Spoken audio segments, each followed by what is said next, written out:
আজই ডাউনলোড করুন আর এনজয় করুন আপনার পছন্দের শো। আমি তো ফুলটা আপনার ঘরে রেখে গেছিলাম যাতে আপনার মনটা ভালো থাকে। আপনার বুঝি ভালো লাগেনি? ওই ফুলটার মতোই আমার অবস্থা কুসুম। মানে?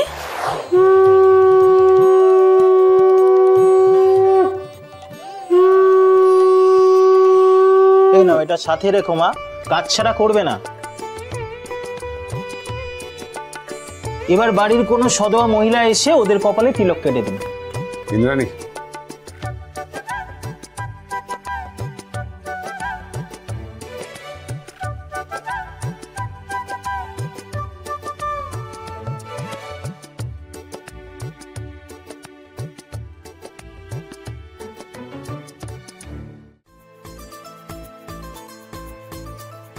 সুখী হও তোমরা দুজনে।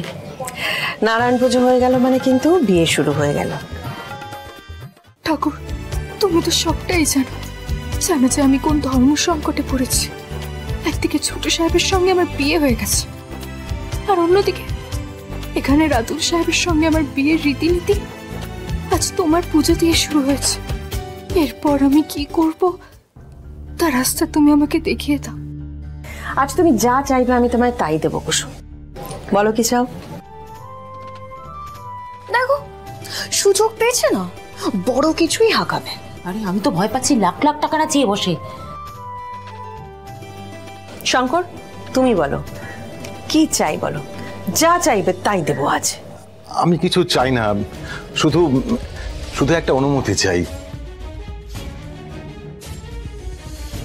কি বলো? কর্তমা, কুসুম আমার একমাত্র মেয়ে। আমি চাই আমার মেয়ের বিয়েটা আমার যা আর্থিক সামর্থ্য সেই অনুযায়ী দিতে। এটাই আমার একমাত্র ইচ্ছে। কেন শঙ্কর এই কথা বলছো কেন? এটাই আমার ইচ্ছে। কেউ কিছু বলেছে তোমায়?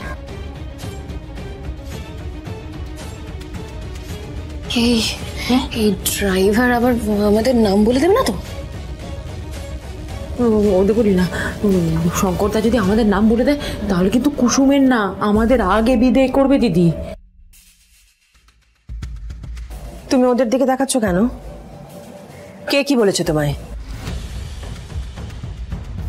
এদের দুজনের এই ধান্দাবাজি না আমার সামনে তো আর চলবে না। এই বাড়ির একটা টাকাও এই কাজের লোকের বিয়েতে আমি খরচা হতে দেব না। না কর্তমা, আমার তো কেউ কিছু বলেনি। কর্তমা, আসলে কুসুমের মায়ের ইচ্ছে ছিল আমার যা আর্থিক সামর্থ্য, আমার যা আর্থিক ক্ষমতা সেই অনুযায়ী আমি কুসুমের বিয়ে দেব। সেইভাবে আমি বিয়ে দিতে চাই কর্তমা। আসলে কুসুমের জন্মের পর থেকে আমি অল্প অল্প করে টাকা পয়সা জমিয়েছি, সেই টাকা দিয়ে আমি কুসুমের বিয়ে দিতে চাই। বেশ, তোমার এই কথা আমি মেনে নিতে রাজি আছি শঙ্কর, তবে আমারও একটা শর্ত আছে। কি শর্ত কর্তমা? তোমার যখনই অসুবিধা হবে, যখনই আটকে যাবে, তুমি নির্দ্বিধায় আমাকে বলবে। ভেবো না শঙ্কর যে তোমার উপর দয়া করা হচ্ছে। এই অধিকার তুমি আর কুসুম তোমরা দুজনে অর্জন করেছো।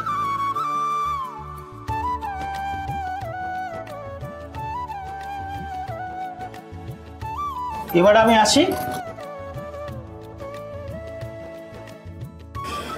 ইন্দ্রাণী, হ্যাঁ চলো, আমাদের তো মন্দিরে যেতে হবে। হ্যাঁ হ্যাঁ হ্যাঁ চলো। কুসুম, আমি আসছি। আয়ুষকে দেখে রাখার দায়িত্ব কিন্তু তোমার। হ্যাঁ দেবীমা। নিশ্চিন্ত হলাম। আসো, চলো।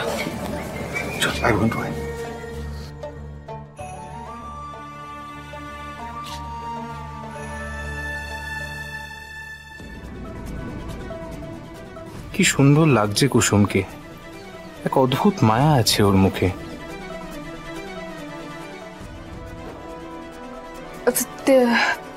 আমাকে ছোট সাহেবের খেয়াল রাখতে হবে।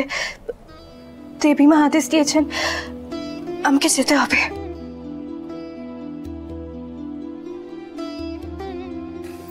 আয়ুষ বাবা, কিছু খেয়ে নাও। বললাম তো আমি কিছু খাবো না আন্টি। আচ্ছা, না খেলে তো তোমার শরীর খারাপ করবে। করুক, আমি তাও খাবো না। তোমরা আমাকে নিয়ে এমন করছো যেন মনে হচ্ছে আমাকে খাঁচায় বন্দি করে রেখেছো।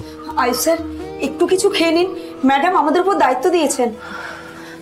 আয়ুষ বাবা, দেখো তোমার তো খুব কড়া কড়া ওষুধ চলছে, এই সময় দাঁড়িয়ে তোমাকে তো খেতে হবে, না হলে তুমি দুর্বল হয়ে যাবে আয়ুষ বাবা। বেশ, আমি আমি এখানে যেই খাবারগুলো আছে আমি সব খেয়ে নেব, সব। কিন্তু আমার একটা শর্ত আছে। কি শর্ত বলো?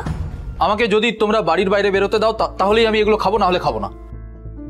আয়ুষ বাবা, ম্যাডাম আমাদেরকে আদেশ দিয়েছেন, আমরা তোমাকে বেরোতে দিতে পারি না। তুমি এই খাবারগুলো প্লিজ নিয়ে যাও, আর আমাকে একটু একা থাকতে দাও।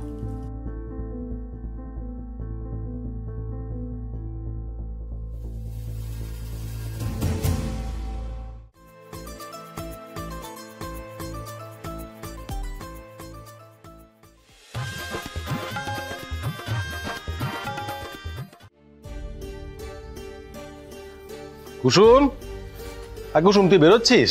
হ্যাঁ বাবা, দেবীমা তো আমাকে ছোট সাহেবের দায়িত্ব দিয়েছে, যেতে তো আমাকে হবে। দাঁড়া দাঁড়া দাঁড়া, বেরোবি ক্ষণে। দেখ ঠাকুরমশাই বলেছেন এরা সবসময় সঙ্গে রাখতে, হ্যাঁ।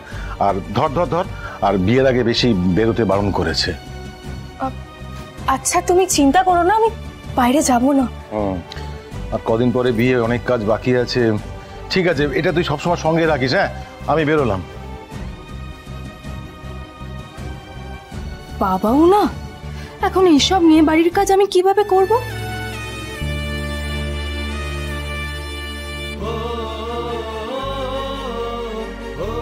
কুসুম, হ্যাঁ পিসি। কুসুম শিগগিরই আমার সঙ্গে চল। কি হয়েছে পিসি? আর বলিস না, আয়ুষ বাবা কিচ্ছু খেতে চাইছে না, আর কারোর কথাও শুনছে না। তুই আমার সঙ্গে চল, আর তোকে যেতেই হবে। খাচ্ছেন না মানে? দাঁড়াও, আমিও দেখি উনি কিভাবে না খেয়ে থাকে।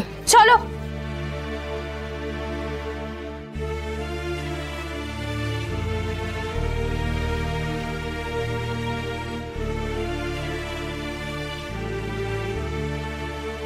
এ কি, ফুলটা বাইরে বের করে রাখা কেন? আমি রেখেছি। কিন্তু কেন? আমি তো ফুলটা আপনার ঘরে রেখে গেছিলাম যাতে আপনার মনটা ভালো থাকে। আপনার বুঝি ভালো লাগেনি? ওই ফুলটার মতোই আমার অবস্থা কুসুম। মানে? দেখো, ফুলটা জলের বাইরে রয়েছে বলে কিরকম মুষড়ে গেছে। আমি ওই ঘরের মধ্যে বন্দি থাকতে থাকতে হাঁপিয়ে উঠেছি কুসুম, আমার দম বন্ধ লাগছে। ছোট সাহেব, আপনি যে অসুস্থ, আপনাকে তো বিশ্রাম নিতে হবে। আর কত বিশ্রাম নেব বলো তো, আমার আর ভালো লাগছে না। কিন্তু ছোট সাহেব, আমাকে যদি ঘর থেকে বাইরে বেরোতে না দেওয়া হয় তাহলে আমি ওষুধ খাবার কিচ্ছু খাবো না, কিচ্ছু না। ছোট সাহেব, আমি তো আপনাকে তেমন কিছুই বলিনি, উল্টে আমি আপনার কাছে কিছু চাইতে এসেছি। ও সরি, হ্যাঁ বলো, তুমি কি চাও আমার থেকে? আমি চাই যে আপনি এই ওষুধটা খেয়ে নিন।